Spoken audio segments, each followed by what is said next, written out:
Welcome, welcome. This week, I want to share some things that I'm struggling with here in Portugal. But before I do, I want to give you a little bit of a disclaimer about this episode. So I know the title of what I'm struggling with can feel a little bit negative, but I want to say I really love my life here. Portugal is an amazing place, and there's so many good things, and I've talked about that at length. If you are newer to my YouTube channel, my podcast, wherever you are watching or listening to this, let me give you just a really, really quick backstory because I think it's really important for you to understand my history to getting here in Portugal and the 6 years that we have now been here. It will be 7 this coming fall. Nuts.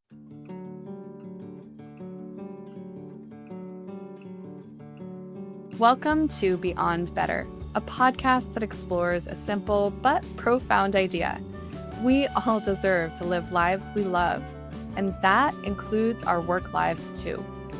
I'm your host, Stacey Ennis, an author, book coach, speaker, and long-time location-independent entrepreneur living in Portugal with my family of 4.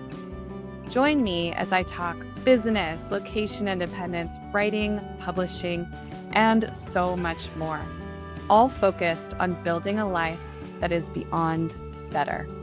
We first moved to the Dominican Republic before we had kids. This was in 2009. We then moved to Vietnam, lived there for a little while, moved back to the US, 8 years, had kids, all that stuff, grad school, yada, yada. And then we moved to Thailand. We stayed there for under a year, and then we moved here. And I've talked a lot about, I love Thailand, but all of the kind of disasters that happened there. But I think, honestly, that living in Thailand helped us appreciate living in Portugal much more. And so I just want to make sure that you realize when you listen to this or watch this, that this is not trashing Portugal. I love Portugal. We're here for a reason. If I didn't love it, we would move. I have the ability to do that because I am location independent. And another context set that I want to give you, because I think this is important to the first of the 3 things that I'm going to share with you, is that I am a location independent entrepreneur. I have a small team. Well, now we're at 4 because we lost one of our amazing team members. We will be rehiring soon. But we have 5 of us in total, so 4 outside of me. We have 1 team member in Cape Town, 2 here in Portugal, and then 1 in the US. So we're spread all over, very much a remote first business. Although I've found in recent years that I'm really appreciating having people here locally. So by the nature of having a remote first company, I do have complete flexibility in where I live, which is really great. And at the same time, it can be kind of tricky because the world is huge. There are endless options, but we chose here and we continue to choose here. So I just want to be like, I know I've said it, but I'm super, super clear. I do love living here, but no place is perfect. No place is perfect. And especially when you have kids, I have 2 kids. I have a 13-year-old daughter and a 10-year-old son. I have a husband. I have a business. All of those things just make things a little bit more complicated than they were when I was, in my 20s and gallivanting around the world.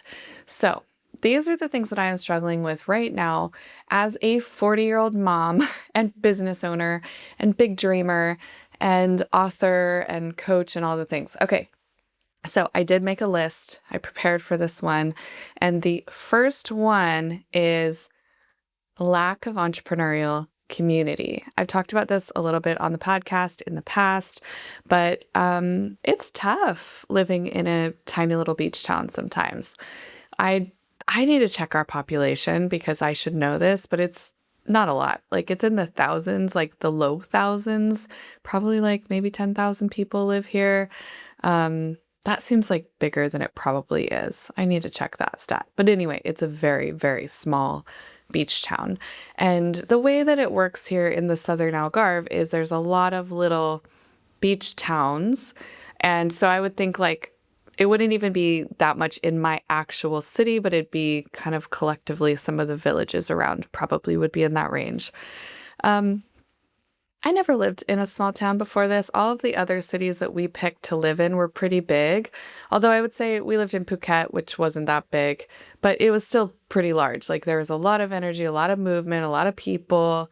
It was busy. And here is not. It's very, very calm. And I love that because I am not like a naturally calm person. I strive to be a naturally calm person, and I do a lot of things in my life to, you know, chill out a little, but I definitely have anxiety, but like I feel like it's the good kind, I guess, if there's a qualifier there. I'm more of a type A person. I am really go for it, do the thing, hard charging. It's not like that here. That is not the culture here. And so I've struggled a little bit to not have people that understand me in person. Now, I've compensated for that with having friends all around the world that I connect with all the time who understand me, who get it, who are entrepreneurs. I go to London pretty frequently. And actually, I think the reason maybe I'm feeling this a little bit more is because I did just go to London last month. I went to the London Book Fair, and yeah, it's just a very different vibe, different energy, being around all my entrepreneur friends. I have a lot of friends who own businesses there, own companies. And yeah, it's an area that's a bit of a struggle for me right now. I would love to have a community of not just business owners, because there are a lot of like local business owners here, and that is amazing, but it's also a different type of business and a little bit of a different mindset when you're targeting a local community and tourists compared to I have a global business and a global team, and I'm in just kind of a different mindset and a different state of evolution as an entrepreneur. So I do miss that a lot. And I think for anybody that's considering coming to Portugal to live, you really need to think about that. Obviously it's not such a big pain point that I've relocated because there are a lot of other wonderful things here in the Algarve, but it's been something that, you know, it's hard, it's tough, and something that I wish that I had locally. Okay, so that's the first one. Number two, you've heard me talk about a lot, and that is the bureaucracy. I know, surprise, surprise. If you know anything about any government of any kind, but certainly European governments, you know that they love their paperwork. And I mean literal paper.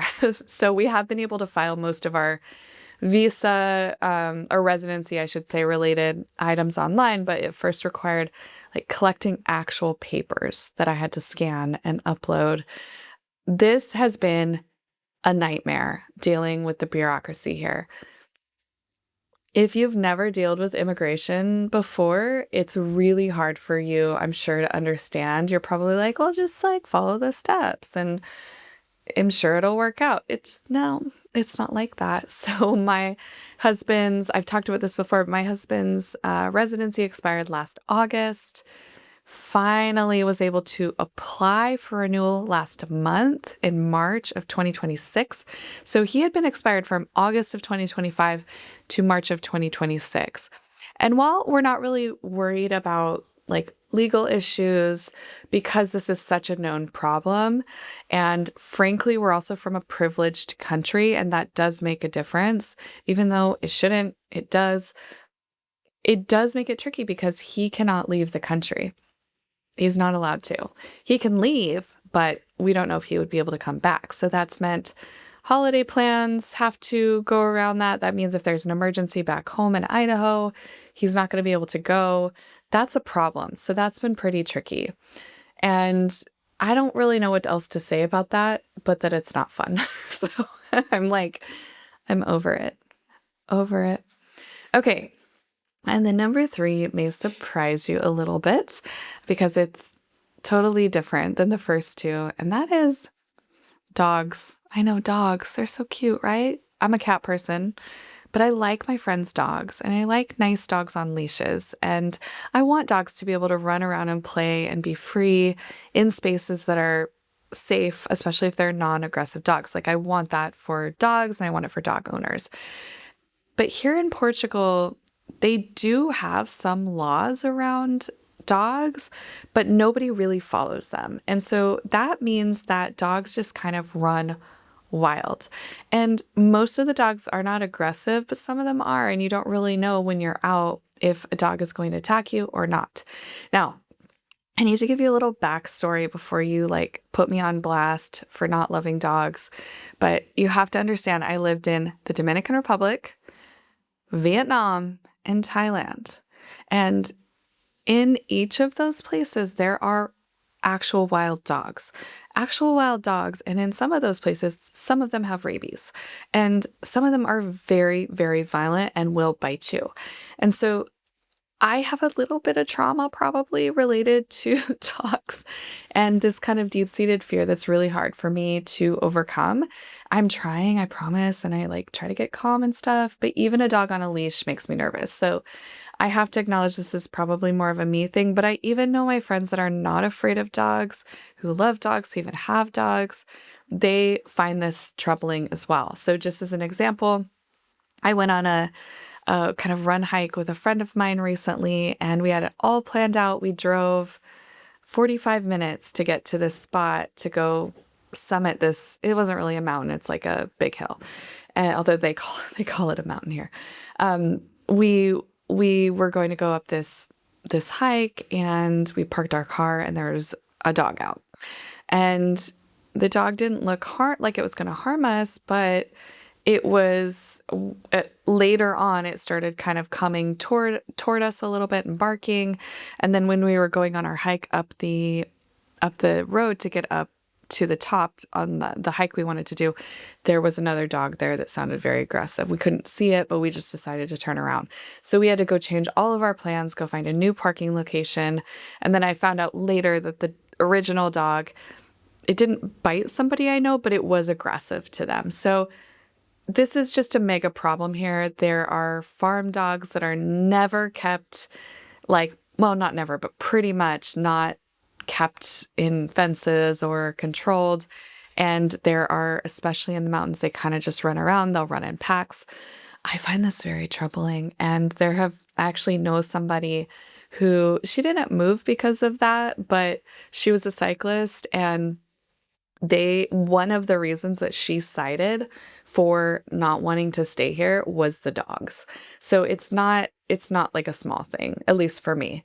And I think it's probably my least favorite thing about where I live, which probably sounds crazy, but if you were a runner like me and you're out on the trails and this is just a constant thing that you have to worry about, it's not very fun. So it's part of my struggles right now. Probably doesn't bother other people as much, but for me, it's a problem. And that's it. Those are my 3 things. I, of course, again, have to say I love it here. No country is perfect. I could make a list of other places I've lived and definitely about the US. But I also acknowledge that I choose to be here. I chose to be here. A choiceful mindset, which I talk a lot about on this podcast, means that you have the beauty of choice. You see choice as a thing in your life, as an abundant, ever-present quality of being alive, of having choice. And so I choose to be here, and I love to be here, but that doesn't mean it's perfect. I can't choose perfection. I can just choose to live into this life that I chose. So that's what I'm doing. And much love to Portugal, especially if I know I have a lot of Portuguese followers. And so I love your country. I promise I'm not putting it on blast. And don't put me on blast about the dogs. I said that earlier. It's just a thing. We all have them. Okay. That's it for me this week. Thank you so much, as always, for joining me. I really love making content for you. I love recording my podcast. I love creating YouTube videos, which is a little newer for me. It's not something I've really done a lot of in the past, but I'm really enjoying it. So there we go. So I'm going to do more of it. I love writing for you on my blog. I love writing for you in my newsletter. If you want more of this goodness, you want more on book writing, publishing, travel, Portugal, all of the lifestyle elements that I talk about on my various platforms, but specifically around book writing, join my newsletter. I'll be sure to link to that in the show notes or in the description of this video on YouTube. Do join that because I write you an email a week. I get messages from people all the time that say, I love your newsletter because I actually write it and I put a lot of heart into it, and it's meant to uplift you and educate you and support you, just like these videos are. I talked about struggle, but there's still goodness and uplifting in it, and that's always my goal with the content that I create. And I have to thank, as always, Rita Dominguez for her production of my podcast, my YouTube channel. She does so much to get this to you, and I am grateful. Do be sure that you have subscribed or followed so that you are notified of new episodes. You don't want to miss out on it. And of course, if you love this podcast, please rate and review it. Or if you're on YouTube, leave me a comment because I love getting comments. It's so fun for me. Sometimes, as a creator, you can feel like you're creating to the void. And when I get a comment, there's no void anymore. It's like a real person. So I appreciate it a lot. And I will be back with you before you know it.